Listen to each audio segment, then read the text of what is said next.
আসসালামু আলাইকুম। আশা করি আপনারা সবাই অনেক অনেক ভালো আছেন। আপনাদের সবাইকে নতুন একটি ভিডিওতে সুস্বাগতম। বাংলাদেশ ও ভারতের মধ্যকার সম্পর্কে বড় ধরনের ছন্দপতন ঘটেছে গত বছর 5ই আগস্টের পর।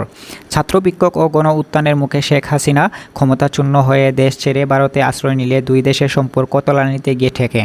অধ্যাপক ইউনূসের নেতৃত্বে অন্তর্বর্তী সরকার দায়িত্ব নেওয়ার পর আস্তে আস্তে সম্পর্ক উন্নত হতে শুরু করলেও এখনও স্বাভাবিক নয়।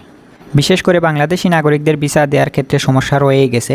শেখ হাসিনা সরকারের পতনের পর অস্থিতিশীল পরিস্থিতি ভিসা আবেদন কেন্দ্রগুলো অনির্দিষ্টকালের জন্য বন্ধ ঘোষণা করা হয়।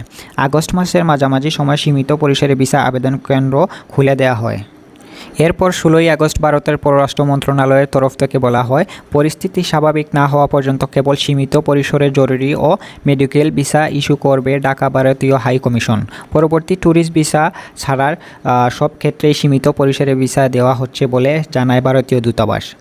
সম্প্রতি সামাজিক যোগাযোগ মাধ্যমের বিভিন্ন গ্রুপে বলা হচ্ছে, বাংলাদেশিদের আগামী মার্চ মাস থেকে ভারতীয় ট্যুরিস্ট ভিসা দেওয়া হবে।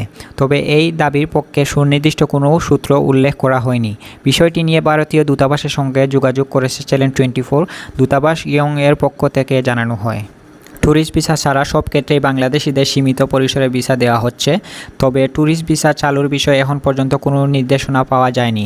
এছাড়া যেসব বাংলাদেশি ভারতে গিয়ে তৃতীয় দেশে যাওয়ার জন্য ভিসা প্রসেসিং করে তাদের ডাবল এন্ট্রি ভিসার জন্য প্রয়োজনীয় কাগজপত্র জমা নিয়ে তা যাচাই বাছাই করে স্লট দেওয়া হচ্ছে বলে জানান তারা।